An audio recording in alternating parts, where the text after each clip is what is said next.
Ողջույն բոլորին, վերադարձել է ֆինանսական բանականությունը նոր տաղավարում,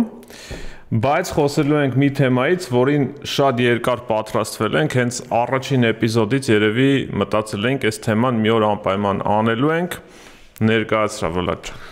Այսօր խոսելու ենք ֆուտբոլի մասին ու ֆուտբոլային ֆինանսների մասին, մասնավորապես կենտրոնանալու ենք Բարսելոնա ֆուտբոլային ակումբի վրա եւ նաեւ կբերենք հայկական ֆուտբոլից մեկ օրինակ, որպեսզի ավելի տենց լոկալ մակարդակում հասկանանք, թե գլոբալ շուկան ոնց է տեղայնացվում։ Մի խոսքով այսօր խոսալու ենք իմ երկու ամենասիրած թեմաների մասին միասին, դա ֆուտբոլն ու ֆինանսներն ու ուրախ եմ, որ ֆինանսական բանականության շրջանակներում մենք հնարավորություն ունենք այս թեման ցած բացենք ու վերլուծենք։ Ես էլ եմ շատ ուրախ, ֆուտբոլի հետ կապը իմ մոտ միշտ եղել է ու միշտ նայել եմ նաև ֆուտբոլի ֆինանսական կողմին, որովհետև ընդհանրապես ամեն ինչում պատմության մեջ երևի թե ամեն ինչում տնտեսական կողմը որ խորանում ես, շատ հարցերի պատասխան ավելի պարզ է դառնում ու ֆուտբոլն էլ ընդհանրապես բացառություն չէ։ Եվ հարցեր կան իրականում ֆուտբոլում ֆինանսների հետ կապված, որ մինչև հիմա չունեն պատասխաններ։ Առաջին մեծ հարցը այն է, թե օրինակ ֆուտբոլային ակումբները բիզնես են, թե չէ։ Դա եթե նայենք իրանց ոնց որ կազմակերպայիրավական ձևով, կան որ բիզնեսներ են ու իրանց բաժնետոմսերը ոնց որ կարող ենք գնենք, ինչպես օրինակ Manchester United-ը կամ Dortmund-ը, եւ կան ակումբներ, որոնք որ ըստ էության ոնց որ ՀԿ-ներ են կամ հիմնադրամներ են, այսինքն շահույթ չհետապնդող կառույցներ են, ու չնայած որ նրանք գեներացնում են շահույթներ կամ կուտակում են վնասներ, բայց իրանք չեն ստեղծվել, որ շահույթ ստանան ու ինչ-որ մեկը այդ շահույթը վերցնի տանի տուն կամ օգտագործի անձնական նպատակների համար։ Հա, հիմա հետեւաբար կա եւ են։ Այդ շատ հետաքրքիր հարց է, որովհետև նույն հարցը սովորաբար նաև ակումբի ղեկավարների մոտ առաջանում է ու իրենք, քանի որ օրինակ այդ ակումբը չեն ստեղծել փող աշխատելու համար, այդ ամեն ինչը շատ հաճախ գնում է բիզնես տրամաբանության մեջ, բայց շատ հաճախ էլ դուրս է գալիս դրանից ու այդ շատ հետաքրքիր պրոցեսներ է արդյունքում ստեղծում ու նաև մյուս կարևոր հարցն էլ այն է, թե ժամանակակից ֆուտբոլում ինչքանով է ֆուտբոլային ակումբների հաջողությունը, այսինքն տիտղոսներ նվաճելը, բացի սպորտային կոմպոնենտից կախված նաև ֆինանսական մենեջմենթից ու այսօրվա մեր օրինակները երևի քո բերած օրինակը հատկապես դրան կվերաբերվի։ Այսօր նախ խոսելու ենք ընդհանրապես ոնց է աշխատում ֆուտբոլային ակումբի համակարգը, ինչ եկամուտներ ծախսեր ունի, հետո կհասկանանք ինչ է տեղի ունենում Բարսելոնա ակումբում, այսպես հայտնի, սիրված ակումբներից մեկը մեծ նվաճումներով, բայց նաև շատ մեծ պարտքերով ու ասում էին նույնիսկ, որ արդեն ֆինանսական առումով կործանման եզրին է հասել Բարսելոնան, բայց նաև Լա Լիգայի այս մրցաշրջանի Իսպանիայի չեմպիոնն է։ Այս ընթացքում կանրադառնանք նաև ես գրել եմ ֆինանսական դրիբլինգ, ինչ հնարքներ են կիրառում ակումբները, ֆինանսական հնարքներ, որպեսզի այդ հաշվապահական ինչ-որ բարդ բանի մեջ կարողանան օգուտով դուրս գան կամ իրենց գործը անեն եւ կհասկանանք ինչ իրավիճակի այդ ամեն ինչում Հայաստանում փող շատ չկա ֆուտբոլում, Հայաստանում այդ հարցի պատասխանը բիզնես է թե չէ, պարզ է, բայց այստեղ էլ շատ հետաքրքիր մանրամասներ կան։ Նա եթե խոսում ենք ֆուտբոլային ակումբ Բարսելոնայի մասին, ապա ինձ թվում է որոշումները կամայական կայացվում են 3 սպեկտրով։ Իսկ առաջինը քաղաքականությունն է, որովհետև ակումբի ղեկավարը պետք է 5 տարի մեկ ընտրվի եւ հետեւաբար իր ընտրազանգվածին պետք է աշխատի որպես քաղաքական գործիչ եւ կարողանա ձայներ կորզել։ Սպորտային կողմը իհարկե շատ կարևոր է, որովհետև ակումբը ձախողվում է մարզադաշտում, հետեւաբար նաև ակումբի նկատմամբ հետաքրքրությունն է անկնում եւ նաև ինքը ազդում է ֆինանսական ցուցանիշների վրա։ Եվ երրորդը, որ այն ինչ որ ակումբը ստեղծում է մարզադաշտում, դրանից պետք է քաղել ֆինանսական օգուտներ ու ցավոք սրտի Բարսելոնայում մենք ինչ ենք տեսել, որ գումարները ստեղծում են, որտեղ ինքը եկամուտ գեներացնելու տեսակետից աշխարհում առաջատար ակումբներից է, բայց այդ գումարները ոնց են ծախսում, այսինքն ինչքանով են ֆինանսապես ֆինանսապես գրագետ է ամեն ինչ օգտագործում, այդտեղ միշտ ունեցել ենք խնդիրներ, ու այդ խնդիրների մասին մի փոքր ավելի բաց կսկսենք խոսալ մեր էպիզոդում։ Մի խոսքով ֆինանսական բանականությունն եք դուք դիտում, արդյոք ֆուտբոլում գործում է ֆինանսական բանականությունը թե չէ, կփորձենք այսօր պարզել, գնացինք։ Եվ այսպես, որպեսզի ճիշտ հիմքեր դնենք այսօրվա մեր զրույցի համար, նախ հասկանանք շատ կարճ ինչպես է աշխատում ֆուտբոլային ակումբը, եթե վերցնենք այսպես հաշվապահական հաշվեկշիռը, ճիշտ եմ ասում, ինչ եկամուտներ ու ծախսեր ունի։ Մենք հաշվապահական հաշվեկշիռը չենք վերցնում ենք շահույթ վնաս հաշվետվությունը, որտեղ եկամուտներն ու ծախսերն են։ Այո։ Ու գանք ոնց որ եկամուտի հիմնական տեսակներին, ինչ եկամուտներն ակումբները գեներացնում, մասնավորապես խոսենք Բարսելոնա ֆուտբոլային ակումբի։ Գոյություն ունի մի հատ լավ տերմին, որը կոչվում է match day revenue կամ income, այսինքն խաղային օրվա հետ կապված եկամուտները, դա ոնց որ շատ կարևոր Բարսելոնայի համար շատ կարևոր եկամուտների տեսակ է։ Ինքը առաջանում է տոմսերի վաճառքից, ստադիոնում, չգիտեմ, սննդամթերքի վաճառքից եւ էկիպիրովկայի վաճառքից։ Մյուս կարևոր բանը այսօրվա աշխարհում հեռուստա իրավունքների վաճառքն է, որը որ հատկապես top լիգաներում շատ մեծ թիվ է կազմում սովորաբար, ու շատ կարևոր է այդ լիգաներում թե ոնց է այդ բաշխումը արվում, օրինակ, որովհետև խաղում են երկու թիմ, օրինակ, երբ որ խաղում են, չգիտեմ, Բարսելոնան եւ Վալյադոլիդը, պարզ է, որ հիմնականում Բարսելոնայի համար են այդ խաղը նայում ու բոլոր երկրներում տարբեր սխեմաներ կան մշակած, թե այդ ամբողջ եկամուտը ոնց է բաշխվելու, բայց ստեղ էլի ֆուտբոլային ակումբների եկամտի մի խոշոր մաս է։ Օրինակ Լա լիգայում ոնց են որոշում, միջինացնում են ակումբի վերջի 5 տարվա արդյունքները, գտնում են դրանով տեսակահար կշիռներ, ու այդ տեսակահար կշռով ակումբները ստանում են իրանց գումարը, որը օրինակ երբ որ համեմատում ենք Պրեմիեր լիգայի հետ շատ քիչ են, էլի, ես իրոք տենց ապշածում, թե ինչի է այդքան քիչ։ Այս քանի օր է այդ պատտվում էր ինտերնետում, որ Անգլիայի երկրորդ դիվիզիոնից բարձրացած ակումբը 200 քանի հազար միլիոն, հա, եկամուտ ուներ, իսկ Բարսելոնան 69, հա։ Չէ, իրականում այդ հեռարձակման իրավունքները, օրինակ Բարսելոնային տատանվում է մոտավորապես 160-165 միլիոնի, այնտեղ ոնց որ նաև ինչ-որ տեղը գրավելու երևի արդյունքն էին հաշվը, որ չհաղթել է, ինչքան հապել մենակ Լա լիգայի բոնուսներ, Լա լիգայի բոնուսներ։ Ինքը տան շատ էական չէր ու դա էլի աբսուրդ է։ Քանի որ Լա լիգայի բոնուսը խոսացինք, մյուս եկամուտի աղբյուրը դա ինչ որ բան հաղթելու համար պարգևավճարն է, այդ կլինի առաջնություններ կամ այլ այսպես պարգևավճարներ իրենց առաջնությունից, UEFA-ից եւ այլն։ Հաջորդ կտորը դա կոմերցիոն եկամուտն է, դա բոլոր ակումբները ունեն հովանավորներ, տարբեր տեսակի հովանավորներ, մենք սովորաբար տեսնում ենք միայն մարզաշապիկի վրայի հովանավորին, որը կոչվում է title sponsor, բայց իրանք շատ ժամանակ ունենում են, չգիտեմ, մեշկին, թևին, ոտքին ու լիքը հովանավորներ կան, որոնք ընդհանրապես մարզաշապիկին կարող են չերևալ, բայց կարող եք մարզադաշտի այդ կողքի գովազդներով տեսնել ու կան նաև ռեգիոնալ հովանավորներ, օրինակ Հայաստանում կարող է նույն Բարսելոնան ունենալ մի ընկերություն, որ իր հովանավորն է, բայց կարող է օգտագործել դա մենակ Հայաստանում, ուրիշ երկրներում չի կարող ասել, ես Բարսելոնայի հովանավորն եմ։ Այդ առումով էլի բավականին մեծ եկամուտ են գեներացնում, գումարած դրան նաև տեխնիկական հովանավորը, որը իրենց մարզահագուստն է տրամադրում, այստեղ նույնպես հայտնի բրենդերը այսպես պայքարում են, որպեսզի լինեն հայտնի ակումբների մարզիկների հովանավորներ եւ նաեւ շատ հաճախ մարզադաշտերն են ունենում հովանավոր, Բարսելոնայի դեպքում նույնպես դա այդպես է։ Մյուս էլի կարևոր եկամտի մասը դա ֆուտբոլիստների վաճառքից եկամուտն է, տրանսֆերների եւ Այստեղ շատ կարևոր է հասկանալ, որ նաև գոյություն ունի sense մի բան, էլի, որ օրինակ ակադեմիան գտնում է, որ տվյալ ֆուտբոլիստը հեռանկարային իրան վաճառում են, բայց պահպանում են ինչ-որ տոկոս իր ապագա տրանսֆերներից, ու դրանք օրինակ Բարսելոնայի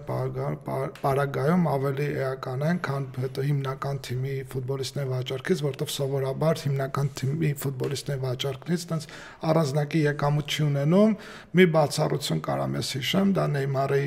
տրանսֆերներ, որի մասին այսօր էլի կխոսենք։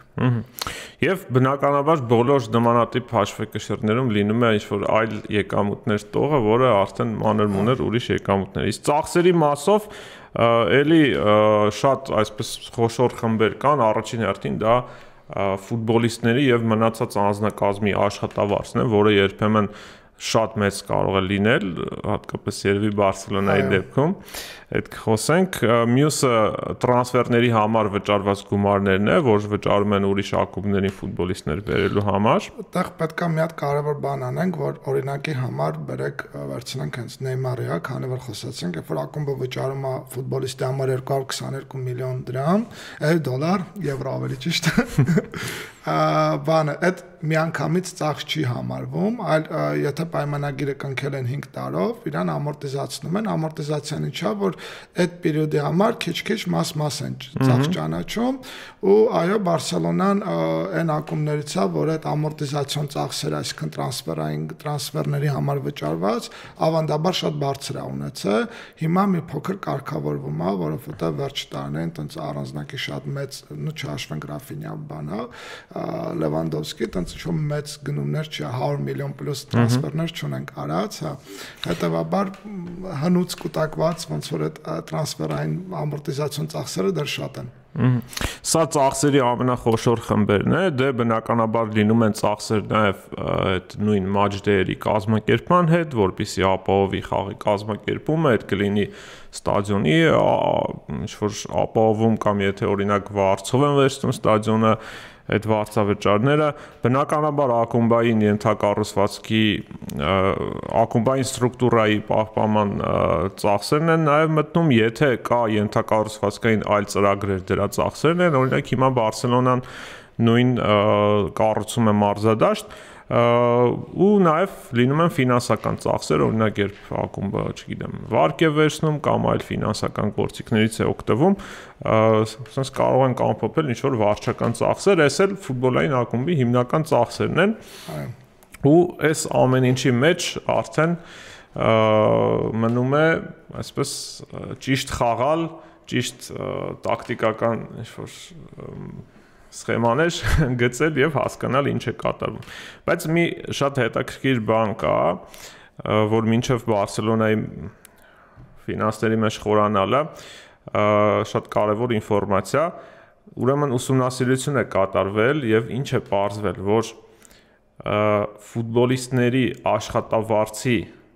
կամ թիմի ընդհանուր աշխատավարձային բյուջեի եւ այդ թիմի գրանցած արդյունքի, այսինքն իր խաղացած առաջնությունում տեղի մեջ կա կոռելացիոն կապ։ Իսկ ահա տրանսֆերների դիմաց վճարված գումարների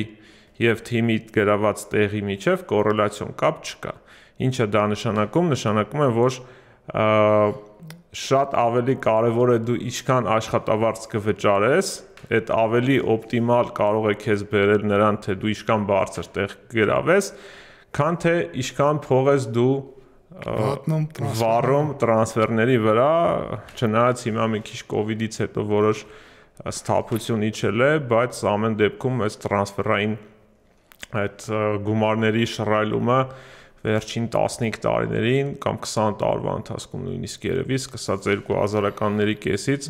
մի 10-15 տարի ինքը ֆուտբոլի ինչ-որ ուռուցք կարծես լիներ, հիմա նոր սկսվում է մի քիչ նահանջել։ Ու այդ ես ճիշտ եմ հասկանում, հա, նաև Բարսելոնային է որոշակի հասել։ Հա, հիմա նայեք, Բարսելոնա ակումբը 2005-2006 թվականին ունեցել է 259 միլիոն եվրո հասույթ ու 2010-19-ին հասել է ռեկորդային 800 մի վարքյան էս ասեմ 841 միլիոն եվրոյի, ինչը համարվում է բավականին մեծ արդյունք, կարծեմ այդ պահին աշխարհում լավագույն արդյունքներից մեկն է, եթե ոչ լավագույնը։ ու շատ բիզնես որոշումներ կայացվել են բիզնեսի պիկի ժամանակ, ինչը իրականում բոլոր բիզնեսներն է, բնորոշ, իսկ դու ինչ-որ բիզնես ես բացում, մի բան ինչ-որ չգիտեմ, սեզոնայնությունից հենելով, բան գործերը լավանում է, դու ողջևորվում ես, կարաս աշխատավարձեր բարձրացնես, կարաս նոր աշխատակիցներ վարձես, չէ՞, կարող է նոր ավելի լավ օֆիս վերցնես կամ չգիտեմ, գույքը թարմացնես, որովհետև զգացողությամբ ամեն ինչ լավ է, փողը կա ու պետքա դա ծախսել։ Ես մի հատ կներես ֆուտբոլային զուգահեռ տանեմ, այդ քո նշած պերիոդը 2006-ից 2019-ը, չէ՞։ Մոտավորապես համընկնում է այն ժամանակահատվածին, երբ որ Մեսին խաղում էր Բարսելոնայում եւ այդ ժամանակահատվածում իրենք 4 անգամ նվաճեցին Չեմպիոնների լիգա։ Երևի Բարսելոնայի պատմության Երևի ակնհայտորեն ինքը դա պատմության լավագույն, ընդ որում ասենք այդ պերիոդում վստահաբար կարելի ասել, որ աշխարհի լավագույն ակումբներ, հատկապես 2005-2015 կտրվածքում, որովհետև այդ պերիոդում ամենաշատ Չեմպիոնների լիգայի հաղթողներ Լա լիգայում էր դոմինանտ եւ բացի այդ ոնց որ չգիտեմ Մեսսի, կերպարով Մեսսի, սկետի վրա Ռեալ Մադրիդի երկրպագուները մեզ լքեցին։ Կոմենտներում հայտնվեցին, բայց ողջունում ենք, եկեք գրեք քննարկենք։ Իմիջիալոց հետաքրքրություն լինի, կարող ենք մի օր Ռեալ Մադրիդի ու Բարսելոնայի համեմատություն անենք ֆինանսական։ Բայց այնտեղ ԱԱԿ-ին ավելի սոլիդ է ամեն ինչ։ Մի խոսքով ու որոշումները կայացվել են հաշվի առնելով այն լավ վիճակը։ Ինչա տեղի ունեցա, քանի որ ակումբը նաև ես իմ բացման խոսքում ասում քաղաքական բանանում բազմաթիվ առանցքային ֆուտբոլիստներին ստիպված եղան աշխատավարձերը բարձրացնեն, որպեսզի պահեն ու դա բնականաբար ոնց որ սովորական կամայական ընկերությունը ոնց է, չէ՞, մեկի աշխատավարձը բարձրացնում ես, այն մյուսները գալիս են, ասում են դե Իրանը որ այսքանն է, իմն է պետքա պլյուս մինուս այդպես լինի ու շղթայական գնում է, դա բնականաբար ֆլագման է այդ գործում Լեոնել Մեսիներում աշխատավարձը։ Եթե չեմ սխալվում, ամենաբարձր աշխատավարձ որպես ստացող ֆուտբոլիստներ ու հետեւաբար այդ շղթայով մյուսները համեմատվելով Մեսսին ոնց որ աշխատավարձի ֆոնդը կտրուկ բարձրացավ։ Ես ուզում եմ մի հատ դա բացատրեմ ինչու՞մ է տարբերությունը Բարսելոնայի ու մյուս ակումբների։ Բարսելոնան իր կառավարման համակարգով Իսպանիայում կան նման ակումբներ, որտեղ ակումբի նախագահը ընտրվում է ընտրություններով։ Ընդ որում Բարսելոնան տարբերվում է նրանով, որ ընտրությանը մասնակցում են, եթե ես ճիշտ գիտեմ, բոլոր գրանցված անդամները, այսինքն այդ լինում է սովորական ոնց որ ժամանակի նախագահ ենք ընտրում, քանի ձեն ունեցավ, ինքը հաղթում է։ Կան էլի ակումբներ, որտեղ ակումբի նախագահին ընտրում են, օրինակ Ռեալում ու այլ ակումբներ էլ կան, բայց այնտեղ մի փոքր ավելի խառը սխեմա է, այսինքն մոտավորապես Ամերիկայի ընտրությունների օրինակը կարելի է բերել, որ իրանք ընտրում են ինչ-որ ընտրիչներ, այդ ընտրիչները, որոնք ավելի մի քիչ այսպես հասուն որոշումներ կարող են կայացնել կամ գոնե ավելի որակյալ որոշումներ տենց ձևակերպենք, իրանք նոր ընտրում են ակումբի ղեկավարի։ Ու քանի որ Բարսելոնայում սովորական մարդիկ են ընտրում ով է լինելու նախագահը ինքը իրանով ստիպված է լինում գոհացնել բոլոր այդ մարդկանց։ Իսկ գոհացնել այդ մարդկանց նշանակում է անել այնպես, որ թիմում խաղան իրենց սիրելի ֆուտբոլիստները, ու եթե նույնիսկ իրենք պահանջում են շատ ավելի աշխատավարձ, որպեսզի ընտրվի նախագահ ստիպված այդ բոլորի պահանջները պետք է բավարարի ու այդ դառնում է շատ հաճախ այսպես չարիք։ Հիմա երբ որ մենք սկսեցինք աշխատավարձի ֆոնդը մեծացնել, ինքը իմիջիալոց միջև այդ կտրուկ աճը եկամուտների մեջ 54% էր կազմում աշխատավարձի ծախսերը։ Այդ նորմատիվ է։ Ինքը հասավ 70-ի, 70-ը դա Լա լիգայի կողմից թույլատրված առավելագույն չափն է։ Բայց դա 70% էր, երբ որ ակումբի եկամուտները 840 միլիոն էին, իսկ հաջորդ հենց տարին այդ եկամուտները իջել են 713 միլիոնի, այսինքն մոտավորապես 120 միլիոնից 127 միլիոնով նվազել են, ու բնականաբար աշխատավարձի չափը մնալով նույնը, ինքը սկսում է գերազանցել։ Հետո գալիս է COVID-ը եւ եթե կհիշեք COVID-ի ժամանակ մի պահ ֆուտբոլը կանգ առավ, հետո շարունակվեց, բայց առանց երկրպագուների։ Ու Բարսելոնան կորցրեց իր շատ առանցքային եկամուտներից մեկը, դա այդ match day բաներ, եկամուտներն էր, որովհետեւ չկան երկրպագուներ, բնականաբար չկար տոմսեր, չկար նաեւ չգիտեմ հոթ-դոգների վաճառք ու կոլայի վաճառք եւ բնականաբար ինքը կորցրեց։ Ու դրա արդյունքում եկամուտները 713 միլիոնից իջան 582 միլիոնի, այսինքն այդ մոտ 160-180 միլիոն եվրոն որ պետքա վաստակեն, չվաստակեցին։ Իսկ այս մնացած գումարը հենց աշխատավարձային բյուջեն է։ Ու ստացվեց, որ ինչքան որ ակումբը գումար էր հավաստակել, դրանից ավել վճարում էր մենակ ֆուտբոլիստներին աշխատավարձ ու կոպիտ խախտվում էր ոնց որ թե Լա Լիգայի, թե UEFA-ի կողմից սահմանված ֆինանսական արդար խաղի կանոնները։ Բարեբախտաբար UEFA-ն կարար կիրառել ավելի խիստ սանկցիաներ, բայց հաշվի առնելով այդ COVID-յան որոշակի հանգամանքները, ակումբին ընդամենը տուգանեցին 500,000 եվրոյով, այսինքն ինչը իրականում վիճարկվեց հետո դատանում, բայց եթե չեմ սխալվում, այդ 500,000 որոշումը մնաց, բայց Լա Լիգան կիրառեց շատ հայտնի այդ որ ասում են 1.025-ի կանոնը, ինքը ինչ էր ենթադրում, որ երբ որ ակումբը վաճառում էր կամ ակումբը լքում էր ինչ-որ մի հատ ֆուտբոլիստ, որի աշխատավարձը օրինակ տարեկան 10 միլիոն եվրո էր, իր տեղը կարող էին գրանցեն ոչ թե 10 միլիոնի աշխատավարձ ունեցող ֆուտբոլիստը, այլ ինչ-որ մեկի, ով ստանում էր 2.5 միլիոն։ Այսինքն որպես ինչ-որ մեկին եթե գրանցային, ով որ պետքա ստանար 10 միլիոն, ուրեմն պետքա 40 միլիոնի տեղ ազատեին աշխատավարձի ֆոնդում, որ Լա Լիգան թույլ տար գրանցել այդ 10 միլիոնանոց աշխատավարձ ստացողին։ Հենց այս սահմանափակումն է պաշտոնական շրջանակներում բերվում որպես Լիոնել Մեսսիի նոր պայմանագիրը չկարողանալու գրանցելու հնարավորություն, որտեղ նրա աշխատավարձը դուրս եկավ, բայց չկարողացան նույն աշխատավարձով նորից իրան հետ կնքեին, հա, որովհետև պայմանական Մեսսին ստանում էր 40 միլիոն, ինքը իրան կարող էին առավելագույնը 10 միլիոնով կնքեին։ Ու տեղ արդեն շատ ինչ-որ խառը պատմություններ կա, որ Մեսսին ասում է, նույնիսկ չի առաջարկվեց, կարող է համաձայնվի, կա խոսակցություններ, որ Պիկեն եւ մի շարք այլ ֆուտբոլիստներ չեն համաձայնվել վերանայվելու, որ այդ լիմիտը կարողանար լիներ, բայց մեկ այդ 0.25-ին ինքը ամենադաժան կանոնն էր, որը թույլ չէր տալիս Բարսելոնային իրականացնել տրանսֆերներ։ Ու ոնց նշեցի, խախտվել էր Լա Լիգայի պահանջը, խախտվել էր UEFA-ի կանոնները եւ բացի դրանից ակումբը ունի իր կանոնադրությունը, որտեղ կա պարտքի առավելագույն չափ հասկացություն, այդ նույնպես խախտվել էր։ Ու այդ ֆոնի վրա ոնց որ տեղի ունեցավ ակումբի նախագահի հրաժարական եւ տեղի ունեցավ Լապորտայի վերադարձը նախագահի պաշտոնին։ Լապորտան որպես մարդ, որը մի քիչ ավելի բիզնեսը երևի լավ է հասկանում, ինչ արեց, սկսեց վաճառքներ անել որոշակի ակտիվների, որպեսզի կարգավորեր բանը ֆինանսական վիճակը ու կարողանար որոշակի տրանսֆերներ անել, ինչ տեղի ունեցավ, վաճառեցին ապագա 25 տարվա մեդիա իրավունքների 25%-ը։ Մի հատ վաճառեցին 10%, 200 միլիոնով, հետո այն որ ասում են հաջորդ ֆինանսական լծակը կիրառեց, եթե կհիշեք այդ սեզոնին, ամառային տրանսֆերային սեզոնին անընդհատ ինչ-որ ֆինանսական լծակի մասին էր խոսքը գնում։ Այսինքն 25%-ը այս դեպքում չգիտեն ինչքան կլինի այդ ու ինքը մոտավորապես 160 միլիոն է, այդ 160 միլիոնի 25%-ը ինչ է անում 80-40 միլիոն 10%-ը վաճառներ 200 միլիոնով եւ եւս 15-ը վաճառել են մոտավորապես 300 միլիոնով, այսինքն 25%-ը 500 միլիոնով են վաճառել։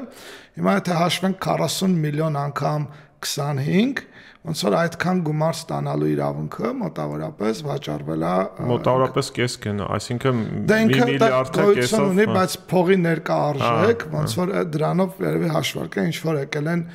նորմալ գնի։ Ընդ որում մի հատ հետարքիր բան կա, որ Լա Լիգան ունի ֆոնդ, որը նույնպես ակումբներից կարողանում է գնել այդ իրավունքները ու Բարսելոնան առաջարկվել էր, որ Լա Լիգան գներ, բայց Բարսելոնան նախընտրել էր այլ ֆոնդերին վաճառել այդ իրավունքը, հավանաբար ավելի լավ ֆինանսական պայմաններով։ Ու կա վարկած, որ հենց այդ գործարքից հրաժարվելն է, որ բերել է ակումբի եւ ֆեդերացիայի որոշակի լարված հարաբերություններին։ Ծանոթ պատմությունը, չէ։ Մի խոսքով այս են լծակներն, ինչ որ կիրառվել է։ Բացի դրանից վաճառվել է կա Բարսելոնա ստուդիա կամ կազմակերպություն, դրա բաժնետոմսերը 49 միլիոնով եւ բացի դրանից Բարսելոնան ունի ընդհանուր մեծ նախագիծ, դա Spotify կամ նոյի վերակառուցումն է, որը գնահատվում է մոտավորապես 1.4 միլիարդ եվրո, ու դա ոնց որ բանկերից վարկերով վերցվել է, ու կար վարկի կարճաժամկետ կտոր, որը երբ որ Լապորտան եկավ, պետք էր ոնց որ փակվեր, դա մոտավորապես 500 միլիոն եվրոյի մասին, 525 եվրոյի մասին է խոսքը։ Իրանք ստեղ ինչ են արել, կիրառել են պարտատոմսերի գործիքը, այսինքն վարկը ինչ է, դուք վերցնում ես օրինակ, չգիտեմ, 100 միլիոն, չէ, ու ամեն ամիս վճարում ես անում տոկոս եւ մայր գումար։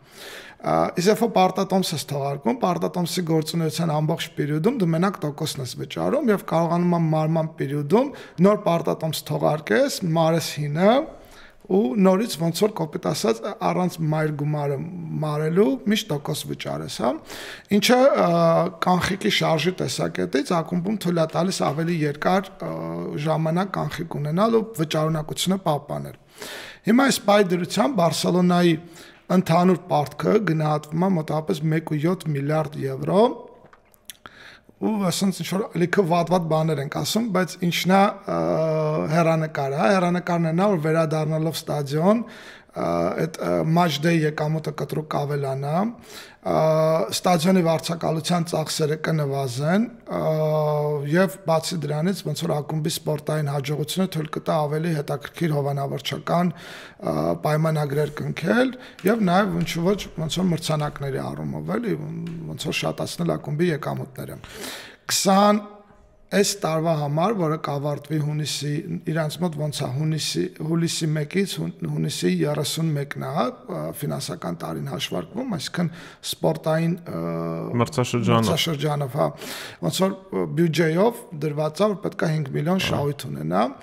Շատ փոքր թիվ է, բայց մենակ պլյուս նշանը է արդեն չէ, նույնիսկ այն լավ ժամանակները ակումբը ունեցել է 5-ից 15 միլիոնի շահույթ, ու դա ոնց որ նորմալ է, այսինքն 5 միլիոնը արդեն ինչ որ մոտենում են լավ ժամանակների ֆինանսական արդյունքին, բայց ակումբը նաև ունի կուտակված վնաս, որ այդ մի քանի տարվա վատ արդյունք գործունեության արդյունքում մոտավորապես 490 միլիոն, եթե չեմ սխալվում, կուտակված 22 թվականին ունեցել է 353 միլիոն, վերջ երկու տարում չեմ հիշում, հա, վնաս կուտակված։ Շատ մեծ թիվ է։ Հա, բայց բանա, ոնց որ բոլոր հույսերը կապում են ստադիոն վերադառնալու հետ ու եկամուտների կտրուկ աճի։ Այստեղ բայց մի հատ ուրիշ կարևոր բան էլ կար, որ երևի էլի կարևոր գործոն եղավ, որպեսզի մի քիչ ուշքի գա Բարսելոնան, այդ հիմնականում խոշոր տրանսֆերներից հրաժարվելը եւ որոշակիորեն իր սաների վրա շեշտը դնելը, սաները ինչով են լավ, որ իրենք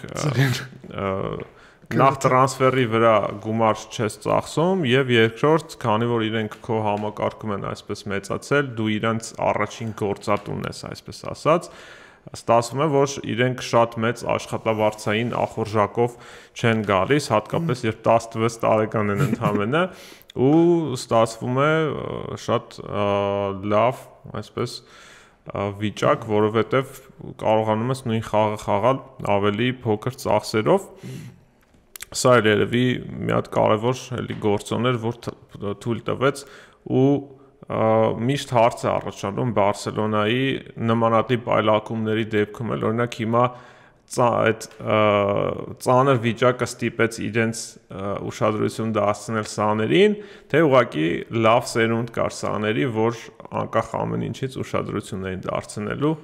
այդ շատ դժվար է, բայց ոնց որ Բարսելոնան ըստ էության երկու տենց մեծ պերիոդ ունեցել, մի հատ տենց ոնց որ Մեսսի սերունդներ, չէ, Մեսսի, Պիկե, Խավի, Ինիեստա եւ այլն, Ֆաբրեգաս,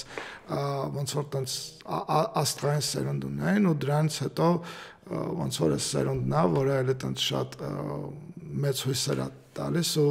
ես որպես ակումբի երկրպագու հիմա վստահ կարողանում եմ ասեմ, որ կամայական ակումբ դուրս գալով Բարսելոնայի դեմ ունի վախի զգացողություն, որովհետև իրոք դարելա, չգիտեմ, հզոր թիմ, որը ոչինչ չի վախենում, թիմ, որը չի վախենում 0-2, 0-3 հաշվից ու կարողանում հանգիստ հետ գալ։ Եվ թիմ, որը չի խաղալ Չեմպիոնների լիգայի եզրափակիչում։ Այո։ Ֆինանսները, հա, ֆուտբոլային ակումբի, նախ իրանք ինչ տրամաբանությամբ են ձևավորվում,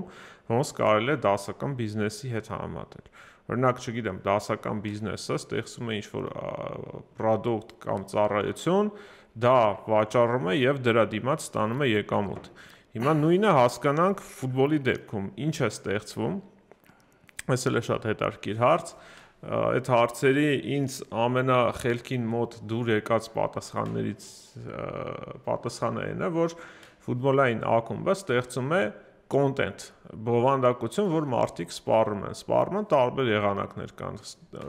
հեռուստացույցով խաղը նայելուց կամ հեռախոսով ինչ-որ highlight նայելուց, սկսած մինչև ստադիոն այցելելը այդ իր ամբողջ, չգիտեմ, գարեջրով, շարֆ պահելով եւ այլն։ Ես մի քիչ փոխեք, ասե էմոցիա։ Եվ որը որ արդյունքում տալիս է էմոցիա։ Okay, այդ էմոցիան նույնն է, ես չեմ բանանում ու ստացվում է, որ եթե նայենք իրեն որպես բիզնես, խնդիրը բիզնեսի լինում է այն, թե դու ինչպես կարող ես ստեղծել լավ, որակյալ տարբերվող էմոցիա, հնարավորինս քիչ ծախսերով։ Բայց օրինակ ես կուզենայի բան անեի, եթե բիզնես մոդելի տեսակետից նայենք, կարող էմոցիան ինքը հետաքրքիր է բան, բայց օրինակ կան ակումբներ, չէ, որոնք որ այո ստեղծում են էմոցիա կամ կոնտենտ, բայց իրանց հիմնական եկամուտը հենց սաներին վաճառել ու իրանց սաների տրանսֆերային իրավունքներով գումար աշխատելն, այսինքն տեղը կա տարբեր ստրատեգիաներ, հա, ոնց որ պայմանական, եթե դու սովորական բիզնես ես անում, օրինակ չգիտեմ, նույն բանը, վարսավիրանոցը, չէ, դու կարող ես իրանցը B2B է։ Կարող ես դնես գներ էժան աշխատես մեծ քանակի վրա, կարող ես դնես շատ թանկ ու փորձես նենց անես, որ աշխարհի լավագույն բարբերները լինեն քո մոտ, հա։ Տարբեր ստրատեգիաներ ու ոչ ոք չի ասա, որ այն մեկը մյուսի նկատմամբ կարա առավելություն ունենա, մեկը մասշտաբացնելով է, մյուսը որակի վրա է, մյուսը, չգիտեմ, ճանաչման վրա, նույնը ակումբում կախված թե դու ինչ ստատուսի ակումբ ես ու որ մոդելով ես գնում։ Բայց դու էլ գիտես, ես շատ ակումբներ, որոնք որ հենց իրանց սաներին վաճառելով գեներացնում են լուրջ գումարներ ու ֆինանսապես շատ ավելի կայուն են, քան ասենք Բարսելոնան կամ Ռեալը։ Հա, դե այդ նմանատիպ ակումբների օրինակ են պորտուգալական ակումբները, Պորտուն, Բենֆիկան, Սպորտինգը, Այաքսը, Բորուսիա Դորտմունդը, չգիտեմ, Մոնակոն, ովքեր դե հիմա արդեն ավելի մեծանում է այդ նմանատիպ ակումբների ցանկը, բայց իրանք մի քիչ B2B լոգիկայով են աշխատում, այսինքն իրենք ուրիշ ակումբների համար են product սարքում, որը որ էլի հետաքրքիր մոտեցում է, այստեղ արդեն գալիս են այն կոմպոնենտները ֆուտբոլի, թե ինչքանով իրենք ունեն լավ դրված համակարգ, որպեսզի հայտնաբերեն տաղանդներին, երկրորդ կոմպոնենտը այդ տաղանդներին հասունացնելն է, որի համար իրենք եւս պետք է լինեն ինչ-որ մրցունակ տեղեր խաղան, անպայման պետք է Չեմպիոնների լիգայում խաղան, որը որ այդ կոպիտ ասած, եթե դասական բիզնեսները գնում են ինչ-որ էքսպոներ իրենց արտադրանքը ներկայացնելու ուրիշներին, այս դեպքում այս ակումբների էքսպոները դա Չեմպիոնների լիգան է, որտեղ պետք է խաղան, պետք է հատուկ իրենց տակտիկան նույնիսկ այնպես լինի, որ այդ ֆուտբոլիստներին ոչ միայն զարգացնի, այլ նաև իրենց ուժեղ կողմերը լույսերի տակ ցույց տա ու որպեսզի իրան Քանի տենց խոսացինք, ուրիշ բան ասենք, չէ՞ ստրատեգիայի մի մասան նաև լոբինգ անել սեփական ֆուտբոլիստներին ազգային հավաքականում հայտնվել ու ընդեղ էլ որոշակի իրանց դրսևորել, որովհետև շատ ֆուտբոլիստներ կան, որ իրանք հենց ազգային հավաքականում են իրանց դրսևորվում։ Հայաստանում այդ շատ տարածված ստրատեգիա է։ Բայց աշխարհում ենթադրում եմ նույնպես ինքը պետք է բան անել, էլի, որտեղ ակնհայտ է, չէ՞ որ եթե պլյուս-մինուս նույն մակարդակի երկու ֆուտբոլիստ կա ու մեկը հավաքականում խաղում է, շանսերը կտրուկ մեծանում է, որ ինչ որ չգիտեմ, արդյունավետ գործողություններ անելով ինչ որ սկաուտների աչքին կընկնեն։ Իրականում ամենաբարձր մակարդակում այդ դժվար է ասել ինչքանով է պահանջված, որովհետև օրինակ top լիգաների խաղացողները բոլորի աչքի առաջ են։ Մի քիչ ավելի մութ տեղեր կան հիմա, որտեղ փնտրում են տաղանդների, օրինակ միջին մակարդակի առաջնություններից, երբ որ ֆուտբոլիստը հրավիրվում է հավաքական, երբ որ նա չունի օրինակ հնարավորություն նույն Չեմպիոնների լիգայում իրեն ցույց տալու եւ հավաքականն է դառնալու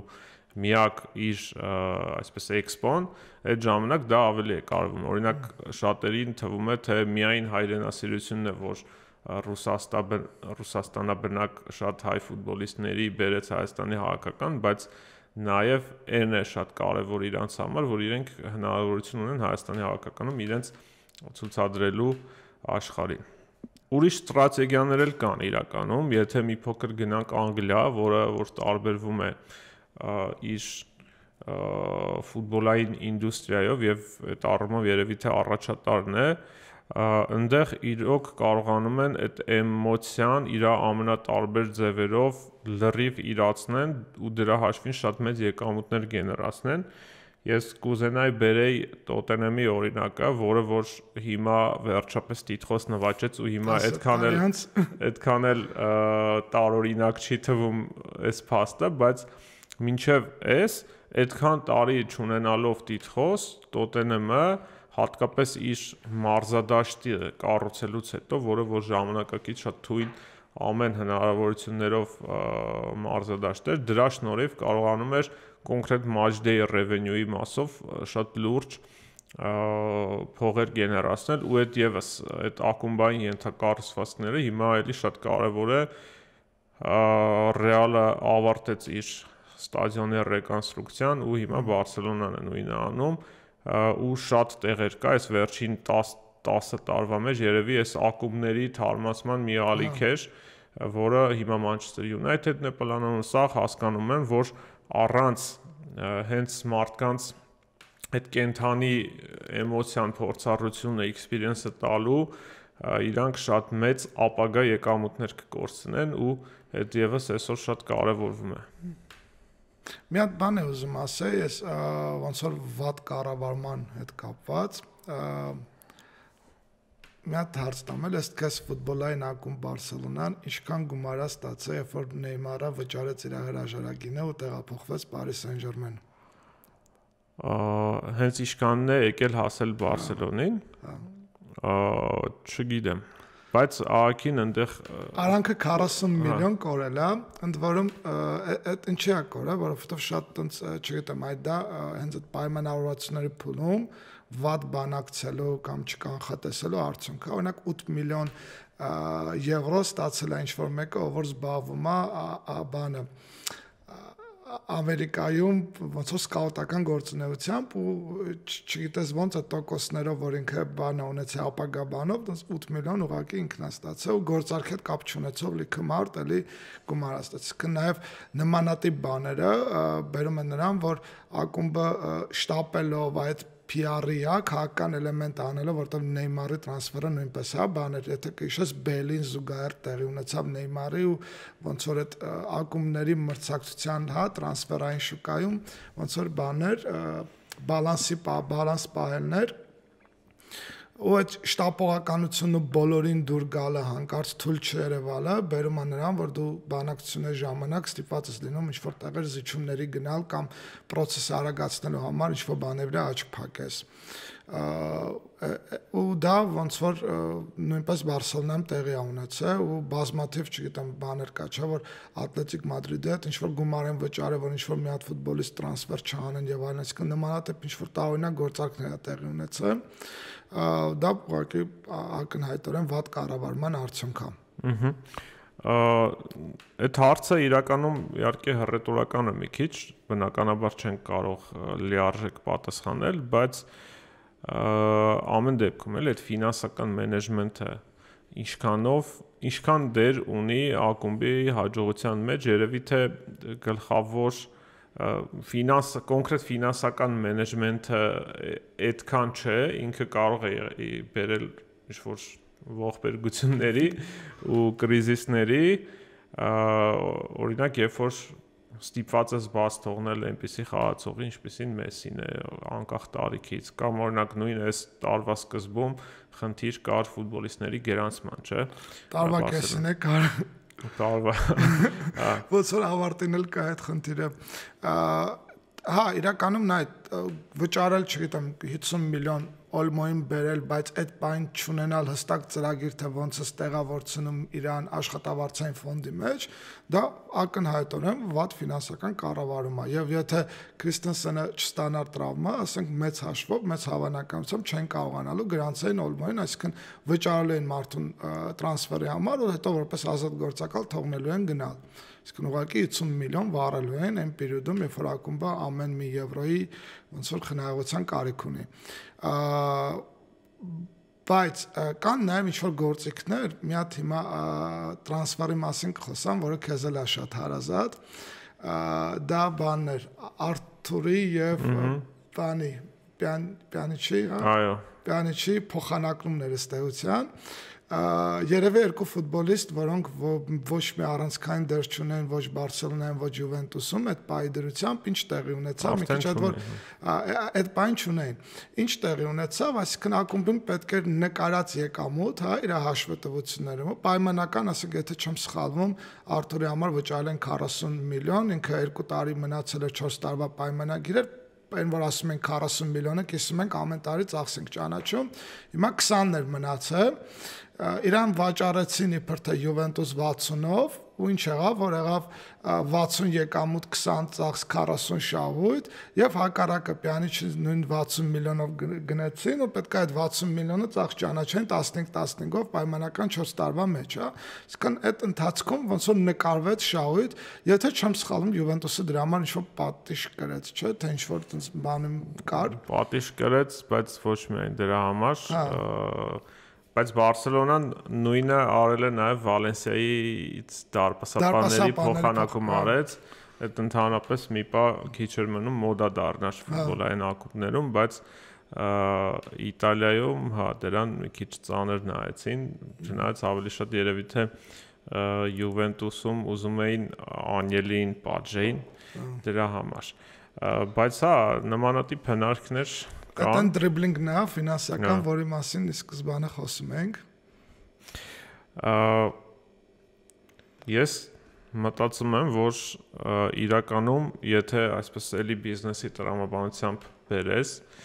ստեղ ընդհանուր մենեջմենթը ամեն դեպքում շատ կարևոր է։ Հիմա կարող է քո համար ինչ-որ մի քիչ ցավոտ օրինակներ լինի,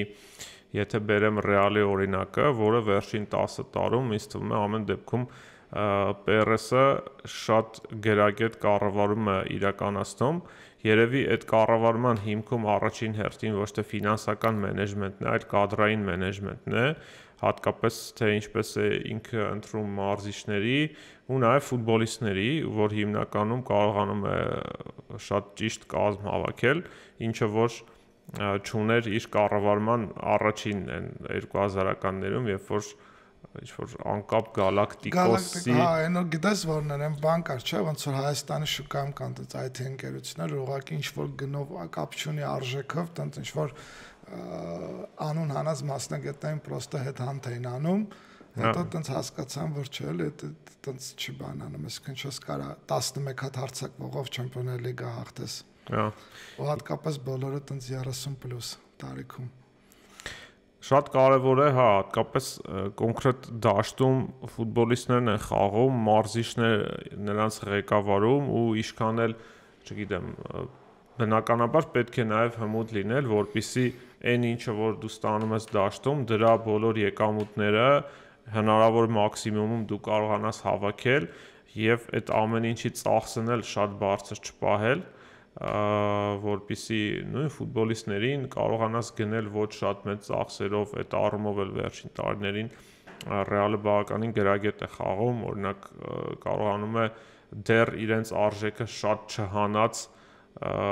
ֆուտբոլիստների հնարավորինս փորձել վերցնել։ Բելինգհամին չի ասի, բայց օրինակ Մբապեին մի քիչ ուշացան։ Հա, Մբապեն ծրի ճիշտ 2-3 տարի սպասելուց հետո բայց ծրի ձեռք բերելը իհարկե բաներ։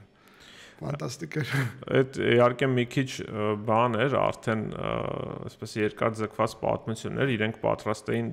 ոչ ծրիել բերեին։ Ոնց որ եթե չեմ սխալվում 200 միլիոն առաջարկ էր եղել, չէ՞, 2 տարի առաջ, որ ինքը պայմանագիր երկարաձգեց PSG-ի հետ։ Ամեն դեպքում որպեսի նաև ակումբը կարողանա իր այսպես բարձր հավակնությունները մշտապես հայտարարի ու նաև ունենա շատ վաճառվող մարզաշապիկներ, նման ֆուտբոլիստներ է պետք Ռեալում, հատկապես որ հին այդ աստղերը կամաց գնացել էին։ Ամեն դեպքում շատ տարբեր կոմպոնենտներ կա, հա, այս պրոդուկտի ստեղծման մեջ, երևի թե ամեն դեպքում գլխավորը մնում է այն թե ինչ է տեղ ունենում դաշտում, այսինքն ֆուտբոլային մենեջմենտն է առաջին տեղում, բայց երկրորդ տեղում էլ այդ ամեն ինչը հնարավորինս շատ եկամուտ դրանից քաղել եւ հնարավորինս կառավարելի ծախսերի մեջ պահելն է։ Իմիջիայլոց բանը, երբ որ խոսում ենք, մի հատ բան հիշեցի, հոդված էի կարդում, վերջի El Clasico-ի ժամանակ Բարսելոնան բաներ արել, չէ՞, թողարկել էր հատուկ մարզաշապիկներ, կարծեմ 500 եվրոյով էր վաճառում, բայց սահմանափակ քանակությամբ 1000 հատ, հետո թողարկեցին եւս չգիտեմ քանի հատ 300 եվրոյով վաճառ եւ այլն, եւ ընդհանուր այդ մի խաղի մարզաշապիկների վաճառքից եկամուտը գնահատվում է մոտավորապես 1.5-2 միլիոն դոլար, եվրո, ինչ եմ անդա դոլար ասում, ու բանը, ինչ էր անունը, ու տեղել հետաքրքիր հոդված էր, որ ակումբը սովորում է բան անել, փող աշխատել կարևոր իրադարձություններից, որովհետև դա էլ է շատ կարևոր, որովհետև վստահ եմ, որ բոլոր ակումբներն ունեն դեռ չռեալիզացված ինչ-որ ուղղություններ, որ կարող են գումարներ գեներացնել։ Օրինակ, երբ որ մտնում ես Բարսելոնայի ոնց է կոչվում ֆանշոպ, չգիտեմ, ես տենց ապշած եմ, որ չգիտեմ, երեխաների դոշնուկից սկսած, բրելոկից, դրամապանակից, այսինքն ինչ մտքովդ կանցնի, ամեն ինչ բանով կա իրանց լոգոտիպով ու բոլորը վաճառվում են, այսինքն այդ առումով իրանք լավ ռեալիզացնում են, բայց օրինակ այս սահմանափակ ոնց որ կոլեկցիոն է ստացվում, տենց ինչ որ շապիկների թողարկում եւ այլն, դա էլ էր հետաքրքիր ընդ որում բան կար, որ վերջապես հասկացան, որ Կամպնոյի խոտը ու բանը ինչ էր անունը, այդ սետկայի կտորները վաճառելուց ավելի հետաքրքիր բան կա, բանով կարելի է գումար գեներացնել, այդ տենց մի քիչ համ ցավոտ է, համ բայց իրականում կա էլ այդ։ Եվ դե այսպես այս թեման որպես ամփոփելով կարող ենք նշել, որ վերջին տարիների տենդենսը երևի թե ֆուտբոլային մասով կենտրոնացած է շատ ուսումնասիրությունների, big data-ի, ինչ որտեղ նաև AI-ն փորձում ինտեգրել ու սրա հիմնական ուղղությունը այդ լավ ֆուտբոլիստներին գտնել ու նրանց լավ զարգացնելն է, որովհետև գտնում են, որ նաև ավելացված արժեք որոշակի այդտեղ կարող է լինել, այդ իհարկե կդրսևորվի կազմի ծախսերի կրճատման հաշվով, եթե դու գտնում ես այնպիսի մեկին, որը ուրիշների կողմից չնկատված է, դու կարող ես իրեն բերել ավելի ցածր գնով եւ հետո շատ ավելի բարձր վաճառել, բազմաթիվ ակումբներ կան, որ այդ ուղղությամբ հիմա խորանում են, նույնիսկ ակումբների խմբեր են ձևավորվում, չգիտեմ, Brighton-ին հիմա կարող եմ նշել, որոնք այսպես ոչ թե գնում նայում են ֆուտբոլիստների, ասում են մեր մասնագետը ինքը լավ աշկ ունի կհասկանա, այլ լիքը տվյալներ են ուսումնասիրում, հասկանում են այդ ֆուտբոլիստը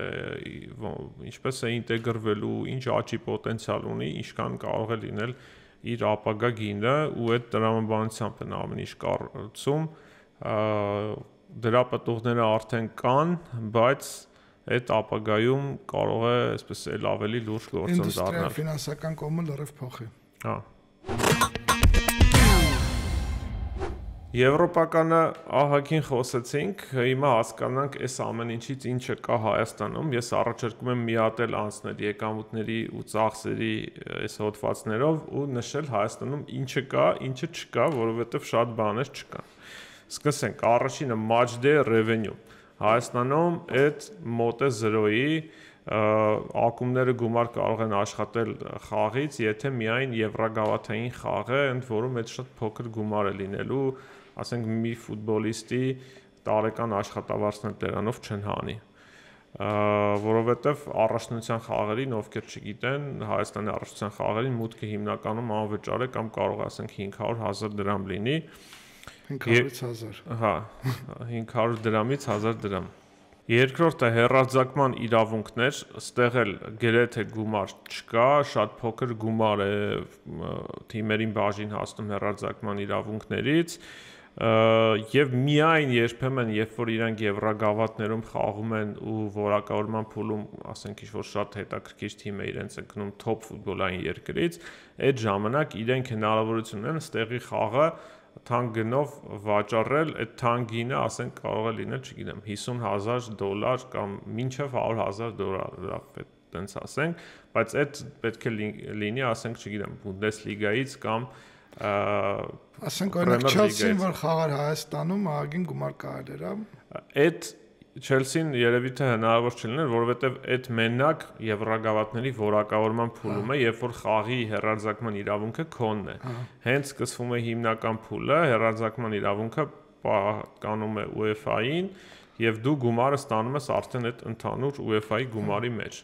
Հիմնական եկամուտի աղբյուրը, որ Հայաստանում թիմերը ունենում են, այդ երբ որ մասնակցում են եվրագավաթների եւ այնտեղից UEFA-ն բավականին լավ գումար է տալիս, սովորաբար մեկ փուլ որակավորում խաղալը միջինում 250-ից 300,000 եվրո է, եթե մի քանի փուլ անցնում են այդ տրամաբանությամբ գումարում ենք, եւ եթե թիմը խաղում է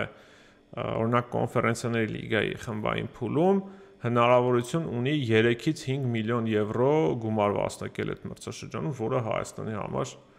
շատ մեծ գումար է։ Շատ մեծ թիվ է։ Ֆուտբոլիստների տրանսֆերներից հիմնականում շատ քիչ է լինում, որ գումար վաստակեն, վերջին տարիներին Հայաստանում եղել է, որ, չգիտեմ, ասում են մինչև 5-ից 600,000 եվրո Ուրարտուն ստացել է Հայաստանի հավաքականի ֆուտբոլիստ Ուգուչուկվու Իվուի դիմաց 200-300,000 եվրո արժողությամբ ինչ-որ մի քանի տրանսֆեր են եղել, բայց այդ շատ հատուկենտ բաներ են, ասենք լինում են տրանսֆերային պատուհաններ, երբ ընդհանրապես ոչ մի ակումբ տրանսֆերից գումար չի վաստակում։ Իսկ բանը պատմականորեն ուղղակի այդպես հիշեցել է, ոնց որ Փյունիկը ստացել է, կարծեմ, չէ՞, Մխիթարյանը Շախտյորից Դորտմունդ գնալու ինչ որ փոքր միլիոնոտ գումար է ստացել։ Երևի թե պատմության մեջ ամենամեծ այդպես տրանսֆերային իրավունքից ստացված եկամուտը պետք է լինի։ Հա, կարծեմ, հա։ Էլի շատ ոչ մեծ գումար ակումբի բյուջեի կարող է մի 3-ից 5%-ի շրջակայքում կամ նույնիսկ ավելի քիչ հնարավոր է ստանալ հովանավորների կողմից, ընդ որում հովանավորներն էլ շատ հաճախ այդ ուղղակի լինում են ակումբի սեփականատիրոջ այսօր բիզնեսմեններ։ Եվ շատ փոքր պարգևավճարներ ներքին առաջնություններում հաղթանակի համար էլի աննշան գումար է։ Ստացվում է, որ Հայաստանում ֆուտբոլային ակումբների եկամուտը դա սեփականատիրոջ ներդրումներն են, ուրիշ ինչ-որ առանձնահատուկ եկամուտներ չունեն։ Ու մի հատ էլ UEFA-ից գումարի տեսակ կա, երբ որ քո ֆուտբոլիստը խաղում է ազգային հավաքականում, այդտեղից ես գումար ստանում, Էդ էլի կարող է լինել, չգիտեմ, տարեկան մինչև մի 100,000 եվրո ու նաև նմանատիպ համերաշխության վճար կա, մոտավորապես այդ իրավիճակն է, իսկ ծախսերը համարը չի տարբերվում եվրոպական ակումբների ծախսային հոդվածներից, թվերը իհարկե փոքր են, բայց նույն ֆուտբոլիստներին պետք է աշխատավարձ վճարել, տրանսֆերային գումարները, որ չկան, հայկական ակումբները սովորաբար ֆուտբոլիստ բերելու համար գումար չեն վճարում, որովհետև վերցնում են միայն այն ֆուտբոլիստներին, ովքեր գործող պայմանագիր էլ չունեն, այսինքն ազատ գործակալ են։ Խաղերի կազմակերպման համար միևնույն է ծախսում են, վարչական ծախսեր կան,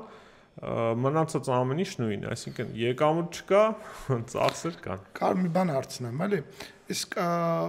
օրինակ դեպի Հայաստան եկող կամ Հայաստանից գնացող կա տենց մոդել, որ օրինակ ֆուտբոլիստին տան անվճար, բայց ապագա իր տրանսֆերային ինչ-որ իրավունքից տոկոսներ ունենան։ Ու օրինակ չգիտեմ, ավելի քիչ զարգացած ֆուտբոլային երկրներից կա, տենց ակումբներից կարան մեր մոտ բերեն, բայց պայմանով որ եթե վաճառք լինի, թե նայում են, որ առանձնակի ստատիստիկա չկա Հայաստանից վաճառքի, բան չլինում։ Կամ հակառակը մերոնք իրանց սաներին տան եվրոպական ակումբներին, բանով որ հետո ինչ որ տրանսֆերային իրավունքից գումար ունենան։ Հայաստանից ֆուտբոլիստներ ուրիշ ակումբներին տալիս են, իհարկե, քանի որ շատ չեն ուժեղ ֆուտբոլիստները, իրանց քանակն էլ մեծ չէ, այսպես որ ասեմ, այդ տարածված եղանակ է, չէ, որովհետև թիվն է քիչ, բայց լինում են դեպքեր, երբ ֆուտբոլիստներին գնահատելով նրանց պոտենցիալը տալիս են միջին ակումբների, միջին եվրոպական, արևելյան Եվրոպայի, որոնք հետո հնարավոր վաճառքից իրենք կարող են որոշակի եկամուտ պահել։ Դες լինում է, իսկ որ ուրիշ երկրներից Հայաստանը դիտարկեն որպես կարիերայի աճի հնարավորություն, այդ մենակ աֆրիկացի ֆուտբոլիստներն է ու իրանց դեպքում սովորաբար ավելի շատ ոչ թե իրենց երկրներում կան ակումբներ, որ ինչ որ տենց աշխատում են, այլ այնտեղ ավելի թույլ է զարգացած ամեն ինչը ու որոշ գործակալներ կան կամ ինչ որ դեղի ակադեմիաներ երբեմն հանդիպում են, որ ֆուտբոլիստներին բերում են Հայաստան, Հայաստանից իրենք գնում են այլ երկրներ, իդեպ վերջին տարվա ընթացքում մի լավ օրինակ կա, մի ֆուտբոլիստ էր եկել Արարատ Երևան, կես մրցաշրջան խաղաց եւ հետո տեղափոխվեց բելգիական Genk ակումբ, խաղում էր կոնֆերենցիաների լիգայի play-off փուլում Betis-ի դեմ, այդ շատ հետաքրքիր էր, բայց ստեղ էլ այնքան քիչ է թիվը, որ չես կարող ասել, որ սա արդեն ինչ-որ բան է, էլի, այսպես միտում է։ Հիմա ես առանձնացրել եմ Հայաստանի չեմպիոն Նոայի եկամուտները եւ ծախսերը, որը որ հետաքրքիր է նայել, որովհետեւ այս պահին ամենաշատ գումար ծախսող հայկական ակումբն է եւ տեսնենք, հա, ընդհանրապես այդ թվերի հարաբերակցությունը Հայաստանում ոնց է։ Մի շատ կարճ պատմական էքսկուրս անեմ 2010-ականների ընթացքում մինչև 2018 թիվը հայկական ակումբների միջին բյուջեն տարեկան մինչև $1 միլիոն մեջ էր տեղավորվում, որով իրենք թե հիմնական թիմն էին պահում, թե մնացած ակադեմիայի ծախսերը եւ այլն, դա այսպես մաքսիմումն էր, որոշ թիմեր ավելի համեստի մեջ կարողանում էին խաղալ։ Խոսքը բարձրագույն խմբի ակումբների մասին է։ Հետո եկավ Արարատ Արմենիան, որը որ մի փոքր այդ ծախսերը մեծացրեց, 1.5-2 միլիոն, այս ամեն ինչը ինչ որ ասում եմ, իմ անձնական դիտարկումներն են, ինչ որ շատ թվեր դրատակ չկա, որովհետև նույն ակումբների այսպես հաշվետվություններն էլ ոչ միշտ են այսպես այնպեսին, որ արժանահավատ, հա, բայց այս վերջին տարիներին այդ առումով կարծես կարգավորվել է Նոայի թվերը, որ տեսնում եմ, մտածում եմ, որ այս ամբողջը լրիվ ճիշտ է։ Այդ ուրիշ թեմա է։ Եկավ Արարատ Արմենիան, գումարները մի փոքր փոխվեցին, արդեն $2 միլիոն շուրջ էր մի մրցաշրջանի բյուջեն, երբեմն նույնիսկ ավելի շատ, ու դրա արդյունքում մենք տեսանք մրցակցության աճ ու հայկական ակումբները սկսեցին հայտնվել նաև եվրագավաթներում։ Նույն վերջին տարիների Փյունիկը ես կարծում եմ 2 միլիոնին մոտ բյուջե ունի, եթե ամբողջ կամ նույնիսկ 3 կարող է հասնել մինչև, եթե նաև ակադեմիայի ծախսերը գումարենք։ Եվ հետո եկավ Նոան 2023 թվականից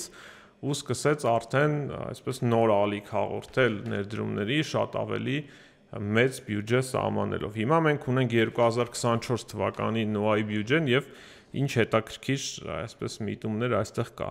Տոմսերից եկամուտները 21 միլիոն դրամ, սա այն է, ինչ ես ասում եմ, եթե չլինեն Նոայի եվրագավաթային խաղերը, այս թիվը կարող էր ընդհանրապես 0 լինել։ Հա, ասենք $55,000 մոտավորապես, սա մի ամսվա աշխատավարձը Նոայի ֆուտբոլիստների չի փակի։ Եկամուտներ հովանավորներից $75,000, եթե Noah-ի մարզաշապիկին նայեք, բոլոր այն բրենդները, որը պատկանում են ակումբի սեփականատերերին, այսինքն սա ուղղակի ակումբի մեջ գումար դնելու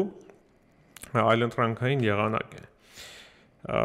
Եկամուտներ հեռուստատեսային հեռարձակումներից $43500, էլի ինչ-որ անկապ թիվ։ Կոմերցիոն եկամուտներ, սա ինչ-որ մարզաշապիկների կամ այլ նմանատիպ բաների վաճառքից $20000 ընդամենը, էլի որևէ հարց չլուծող թիվ։ Ըստ իմը ֆուտբոլիստի ընտանիքի անդամներն են։ Հա, դա էլ հիմնականում երևի թե իրենք գնել եւ նվեր են տվել։ Եվ ծախսային եկամտային երկրորդ ամենամեծ հոդվածը դա UEFA-ից հաստատած եկամուտն է, համարյա 4.8 միլիոն եվրո, դոլար, որը որ եկել է հենց նրանից, որ Noah-ն մասնակցում էր կոնֆերենցիաների լիգայի խմբային փուլին։ Ու սա իրոք շատ մեծ թիվ է, եթե օրինակ համեմատենք Հայաստանի առաջնությունից ստացած եկամուտը, որը $15000 է եղել, ու այլ հայկական ակումբների ֆինանսական հաշվետվություններում միշտ ամեն ինչ այլի մեջ է, այլ եկամուտները $6.5 միլիոն, ասենք UEFA-ի գումարը $4.8 միլիոն, այլ եկամուտները $6.5 միլիոն, սա կարծում եմ հենց այն ներդրումներն է, որ արել է ակումբի սեփականատերը։ Ընդհանուր ակումբի բյուջեն 2024-ի համար կազմել է $11.5 միլիոն։ Ես ուզում եմ ասել, որ հայկական ակումբի համար սա նոնսենս է ուղղակի, նման թվեր հայկական ֆուտբոլում որևէ ակումբ երբևէ չի դրել։ Ու եթե գնանք ծախսերին հիմա նայենք, ինչի վրա է այս գումարը ծախսվել, այստեղ շատ հետաքրքիր պատկեր ենք տեսնում։ Առաջին հերթին դա ֆուտբոլիստների աշխատավարձն է, որը կազմել է $2 միլիոն։ Բայց սա ամբողջ աշխատավարձային բյուջեն չէ, որովհետև ունենք նաև մի շատ հետաքրքիր տող, որը կոչվում է ֆուտբոլիստների իմիջային իրավունքներ։ Այս ինչ է նշանակում, որ ինչ-ինչ պատճառներից ելնելով, երևի թե ինչ-որ հաշվապահական կամ այլ պատճառներ են եղել, ֆուտբոլիստների աշխատավարձը վճարվել է երկու եղանակով, հա, մեկը ուղիղ աշխատավարձ, մեկը էս իմիջային վճարումներ, որը կազմել է աշխատավարձից էլ շատ, $2.8 միլիոն, այսինքն ստացվում է, որ նախորդ տարվա ընթացքում $4.8 միլիոն Noah-ն ծախսել է միայն ֆուտբոլիստների վրա, որը որ իրոք շատ մեծ թիվ է հայկական ֆուտբոլում։ Սրանից բացի կա նաև մի հատ անձնակազմի աշխատավարձ, որը կազմել է $800,000, սա ենթադրում եմ ակումբի ընդհանուր անձնակազմն է, սկսած նաև մանկապատանեկան թիմերից։ Այստեղ շատ հետաքրքիր հարց է մարզչական կազմի աշխատավարձը, որ կտորի մեջ է ներառված, բայց ամեն դեպքում կարող ենք ասել, որ ընդհանուր $5 միլիոն-ից ավելի մեծ բյուջե միայն աշխատակազմին է հատկացված։ Եվ մնացածը արդեն ուրիշ ծախսեր, ամորտիզացիոն ծախսեր ու մի հատ էլ բնականաբար կա այլ ծախսեր, սա $5.2 միլիոն ծախս, ենթադրում եմ սա հիմնականում ուղղվել է ենթակառուցվածքային ծրագրերին, Noah-ն հիմա իր ակադեմիայում կառուցում է մասնաշենք, այնտեղ իրականացնում է վերանորոգման աշխատանքներ եւ ենթադրում եմ, որ այս գումարը այնտեղ է գնացել։ Սա ամենաճոխ հաշվարկն է, որ երբևէ եղել է հայկական ակումբային ֆուտբոլում ու տեսնում ենք, որ չգիտեմ, շատ բևեռացված է, այսինքն հիմնական եկամուտները դնում է սեփականատերը, որ տարին որ կա մասնակցություն UEFA-ի մրցաշարի հիմնական փուլին, այդ մի տարին այդ սեփականատերը ֆինանսական առումով կարող է ուրախ այսպես ապրել, բայց մնացած տարիներին ինքը միշտ մինուսի մեջ է։ Ես հիշում եմ, որ սեփականատերից մեկը ասում էր ոչ թե ֆուտբոլում ներդրում, այլ ֆուտբոլում բարեգործություն։ այդ տերմինով երևի ֆինանսական բանականությունը բան անում բացատրում էլի Հայաստանում հայկական ֆուտբոլի։ Հա, բայց միևնույն ժամանակ դեռ փորձարկումները շարունակվում են ակումբների կողմից, օրինակ շատ հետաքրքիր է հիմա հասկանալ, օրինակ նոան կարող է նման ծախսեր պահելու պարագայում, եթե ծախսերը ընդունենք որպես ներդրում, բայց մյուս կողմից, եթե թիմը ամեն տարի խաղա Եվրոգավաթում, ինքը ամեն տարի կունենա երաշխավորված մոտ 4-ից 6 միլիոն եվրո, որը որ ամեն դեպքում որոշակի բալանսի է բերում, հա, այդ եկամուտներն ու ծախսերը։ Եվ մյուս պոտենցիալը, որ մեր հայկական ակումբները դեռ չեն կարողանում իրացնել, իմ կարծիքով միակ եկամուտի այսպես պոտենցիալ աղբյուրը դա ֆուտբոլիստների վաճառքն է, եթե իրենք կարողանան իրոք գտնել, աճեցնել այդ ֆուտբոլիստներին, այդ դեպքում միգուցե ինչ որ կերպ հնարավոր լինի նաև ֆինանսական մոդել կառուցել, այդ առումով դեռ չենք տեսնում։ Եղել են 1-2 փորձեր, հիմնականում հիմնված աֆրիկացի ֆուտբոլիստներին բերելու, իրենց շատ արագ զարգացնելու, իրենց զարգացմանը նպաստող տակտիկա դնելու եւ իրանց հետո վաճառելու վրա, որը որ այսպես որոշակի էֆեկտ տվել է, բայց ելի չի դարձել հստակ եկամուտի աղբյուր։ Մի հատ վերջի հարց տամ ու երևի սահմանափակվենք, իսկ օրինակ ոնց ես գնահատում այդ խաղային օրվա եկամուտների շուրջ աշխատել, ասենք ստեղծել ստադիոնում ինչ-որ շոու, խաղից առաջ հետո ինչ-որ հետաքրքրություն, որ մարդիկ գնան ու փող ծախսեն, այդ ինչքանով է իրատեսական։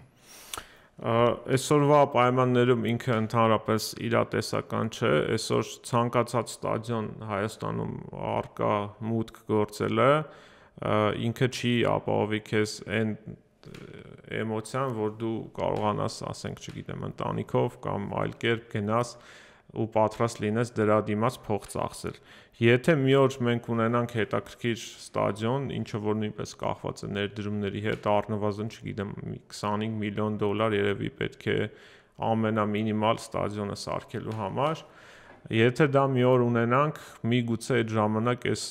զրույցին հնարավոր լինի հետ դառնալ, բայց այսօր դա գրեթե անհնար է, որովհետև ինչ էլ անեն ֆուտբոլիստները դաշտում 2 ժամ մարդիկ պետք է ինչ-որ բանով զբաղվեն ու այդ զբաղմունքը այսօր ոչ ոք չի առաջարկում ու որ նայում է ստադիոնների հնարավորությունները չեն էլ կարող առաջարկել։ Այս էլ մեր սիրելի ֆուտբոլի ֆինանսները, երևի թե եթե հարցեր լինեն, հետո կարելի է մի 10 էպիզոդ հետո էլի վերադառնալ այս թեմային, իսկ թե ընդհանուր ֆուտբոլը բիզնես է թե ոչ, շատ բարդ հարց է, բայց որ ֆուտբոլի մեջ կա ֆինանսական բանականություն, ինձ թվում է այդ համոզվեցինք ու միանշանակ ֆուտբոլում կա ֆինանսական բանականության կարիք ու ենթադրում որ ակումբի զարգացման համար ոնց որ շատ կարևոր է այդ բաղադրիչը։ Շնորհակալություն մեզ դիտելու համար, կհանդիպենք։